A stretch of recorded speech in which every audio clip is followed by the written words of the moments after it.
Okay. Okay. All right. So when did the idea of global citizenship first come into your vocabulary or enter your thinking?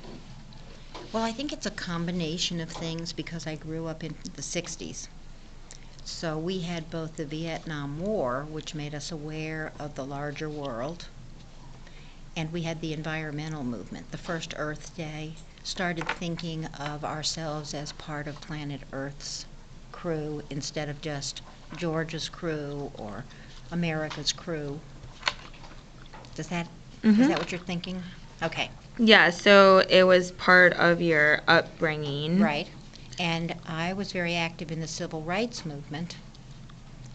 And through the civil rights movement, we also started looking at things like the situation in South Africa with Nelson Mandela and Gandhi and other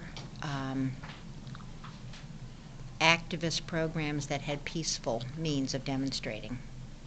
So those kinds of things also opened me up. And to the wider was world. your family kind of was some Were of we those activists? value? Yes. Yeah. So that also. So was my church. My Was- church was the sister church to Martin Luther King Jr.'s church. And so we worked on a civil rights campaign with other people. And even though I was just a teenager, it was obvious that these were problems that had to be resolved. So do you feel like using the idea of global citizenship is an intentional phrase, or do you feel like it's just something that other people kind of label? Well, I don't see how you can live in the 21st century and think of yourself as a citizen of only one place, or only a nationality, or only a religious sect. In a digital world, especially when we're all connected, it makes no sense to think of your existence. I mean, unless, I guess, maybe if you're Amish or something and you have no technology. But I don't understand how you can not think about the implications of something. And being a science teacher for all those years, I recognize that everybody lives downstream. And so what we do has impact on everybody. And what they do has impact on us. What does it mean to be a citizen? For me, it's mostly about responsibilities. I think people are very aware of their rights, but with rights come responsibilities. So I'm very concerned with stewardship. Are we taking care of our time and place? Are we leaving it better? And from that, lots of other topics evolve.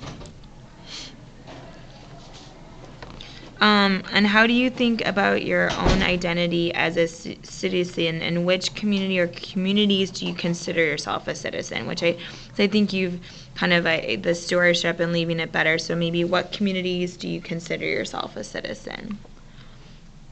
I don't think I really think about it. Yeah. Per se. I'm embarrassed a lot of times because I grew up when the ugly Americans assumed everybody would speak English. I don't speak any other languages well. I can read them. And I have a daughter-in-law and a granddaughter who are, Hispanic. And even my granddaughter is learning to babble in 2 different languages. And so to me, it's embarrassing that my citizenship was so limited when I was young, that we just never assumed we needed to know these other things, especially not how to speak another language. But do you feel like you belong to like St. Louis, to Clayton, to Whiteown? Okay, so honestly, I belong to Clayton, but my identity goes kind of all around the country because I've lived all around the country, and then it connects to places where I've done projects because it's part of that responsibility thing. So it stretches to India, and it stretches to across the United States, and it stretches to Guatemala, and it's a global perspective. So you really think of yourself as like a citizen of the globe? Because If I thought about it, I Right. don't, I mean, I'm Right. not, I don't really think about that. But if you asked me what perspective I would take as a citizen,